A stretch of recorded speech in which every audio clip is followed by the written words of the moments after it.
My friend Andy McCarthy, best-selling author, contributing editor at National Review. You see him on Fox. He's a contributor and former chief assistant U.S. attorney, joins us via phone. Andy, always so good to talk with you. Thanks for your time today. Oh, it's my pleasure, Dana. Good to talk to you. Of course. This is, I think everyone knew the significance of Arizona just going into making sure that Republicans can defend their chances of maintaining control of the Senate. But now, Democrats whose enthusiasm has been lagging, now they have a rallying point. And there's a lot of money that is being raised since the Ginsburg's passing was announced on Friday. A lot of money that's being raised in Arizona and being funneled now into that race. I'm sure there's going to be a ton of new ad buys coming out as a result of this.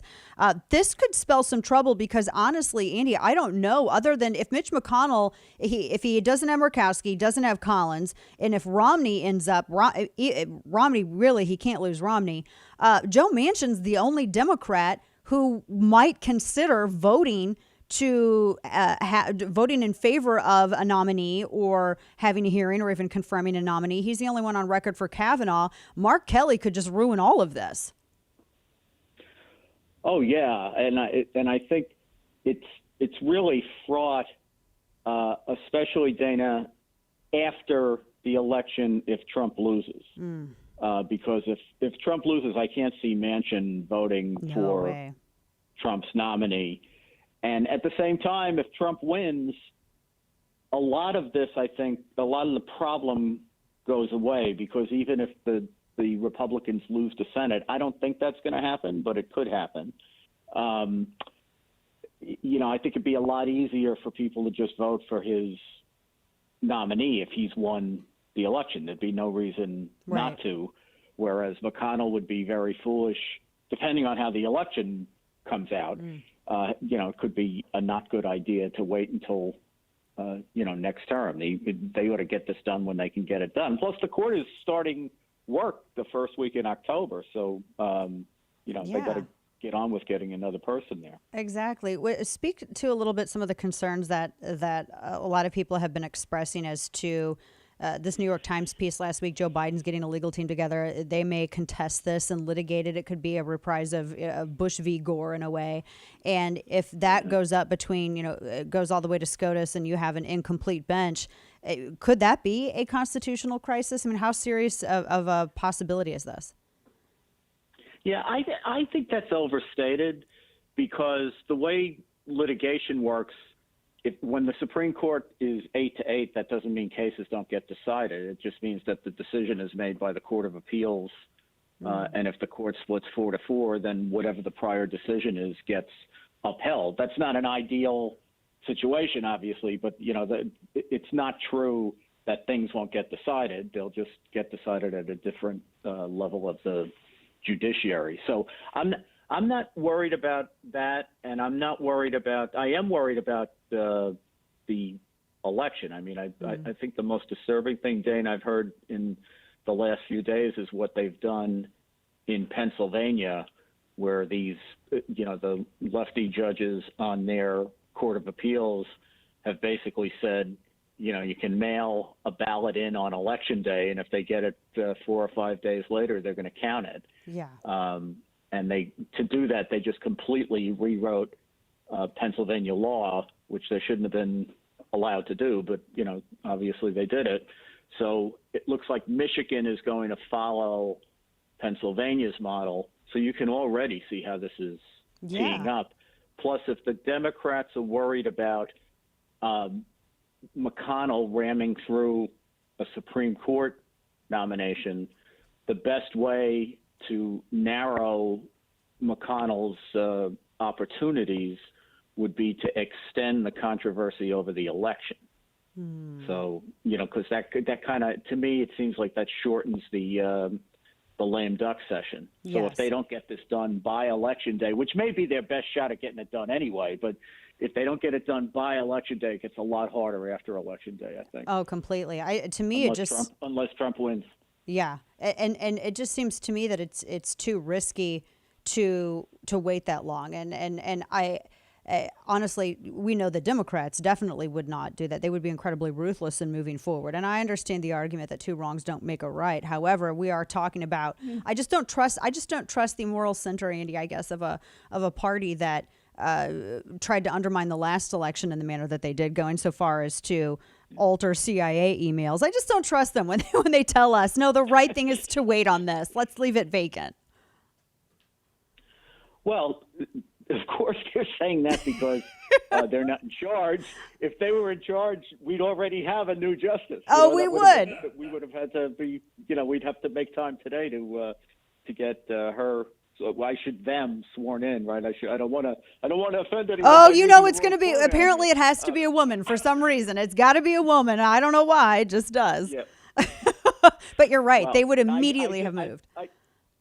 Of course they would, and that's why, all of this talk. To hear Hillary Clinton of all people talk about monuments to hypocrisy. When they talk about the 2016 precedent and Merrick Garland, they never add in there that there was heavy-duty politics going on both sides. I mean, you would never, ever in a million years have gotten Merrick Garland as Barack Obama's nominee if it weren't for politics. Right. If the Democrats had controlled the Senate, he would have picked a young, progressive firebrand who could have been on the court for 20 years longer than Merrick Garland. Yeah. And who, Garland is a much more a moderate guy. Obama did that in order to try to put political pressure on McConnell. And I must say, none of this bothers me because it's all politics. I just think that we ought to stop pretending that there's some high-minded principle or historical precedents that govern this. The only two rules are the president has the power to make the pick, and the Senate has the power to confirm the pick. But there's nothing in the Constitution that says the Senate has to entertain the pick, just like there's nothing in the Constitution that says the Supreme Court has to have 9 members. So all of this is a political calculation. Right. It's not high-minded. And we all know that if the Democrats were ruling the roost, they wouldn't care a lick about any of this stuff. They would just, whatever they needed to do that was expedient for them under the circumstances, they would do. If it was 1992, as Biden said at the time, and George H.W. Bush had made a nomination, they would have blocked it. Yeah. If it was 2016 and they controlled the Senate, Obama would have picked a wild and crazy nominee, and they would have confirmed that person, whoever it was. So, let's not pretend it's something that it's not. No, I think you are spot on. And to that point, the Constitution also doesn't provide for wishes. I have a hard time believing that Ginsburg actually said that, considering that during the Merrick Garland, and we've been playing that audio, that fight, she was saying, well, the president, gets to make these decisions for 4 years, not for 3 years. Do you honestly believe that she said that, or was that concocted maybe perhaps by Democrat leadership? Well, look, I appreciate, as I probably would more if I were on the other side of the political aisle, that Justice Ginsburg is regarded as an iconic figure. And she certainly is an important figure in American history. But I got to tell you, I've been reading her opinions for 25 years, and I have no doubt she said it. And it doesn't make any difference to me that she said something completely the opposite 4 years before, because she simply was not above playing politics. Now, that's not the worst indictment in history. I also admire the fact that for a progressive, she was a very patriotic person, and she's a very, believed in America, and I admired her in that way. But look, she's not above this sort of stuff, and nobody in Washington is, right? So, in 2016, she wanted Obama's pick confirmed. In 2020, she didn't want to be replaced by Donald Trump, and that's politics. I don't think it's got anything to do with the law. No, and I love the fact that she refused to get out of office, because to the point that you made earlier, that Barack Obama would have appointed some super far left Marxist judge to sit on the bench, and we would have to deal with them for, the next 30 years. So I'm actually pleased that I don't care if it was ego or just because she just thought she was serving the country best. I love the fact that she stayed in there. I mean, it was a gamble for the left at the time, but I'm happy that she was there. How is this? And we're talking with Andy McCarthy. One last quick question for you, Andy. How I know that there are going to be some important cases that are going to be coming up, and the court is going to go back to work in October. How is this going to affect all of that? I think, what happened the last time when there was an extended period of time after Justice Scalia died where we only had 8 justices, what they tried to do, Dana, was they would decide cases on as narrow a ground as they could, which has been the pattern under this Chief Justice Roberts, even when you had a full complement of judges. But they would go out of their way, I think, to decide on as narrow a ground as possible. And where they were split 4-4, they just tabled it until a new justice was confirmed. So I imagine that's what will happen. Oh boy, there's going to be this is 2020 could not get more insane. Now we have this to goodness. And we're grateful for people like you out there, Andy McCarthy, best-selling author, and you can follow him on Twitter, Andrew C. McCarthy on Twitter. Andy, always appreciate your expertise and your thoughts on this, because you're a voice of reason out there, an informed one, which there are too few of. So we're grateful for you.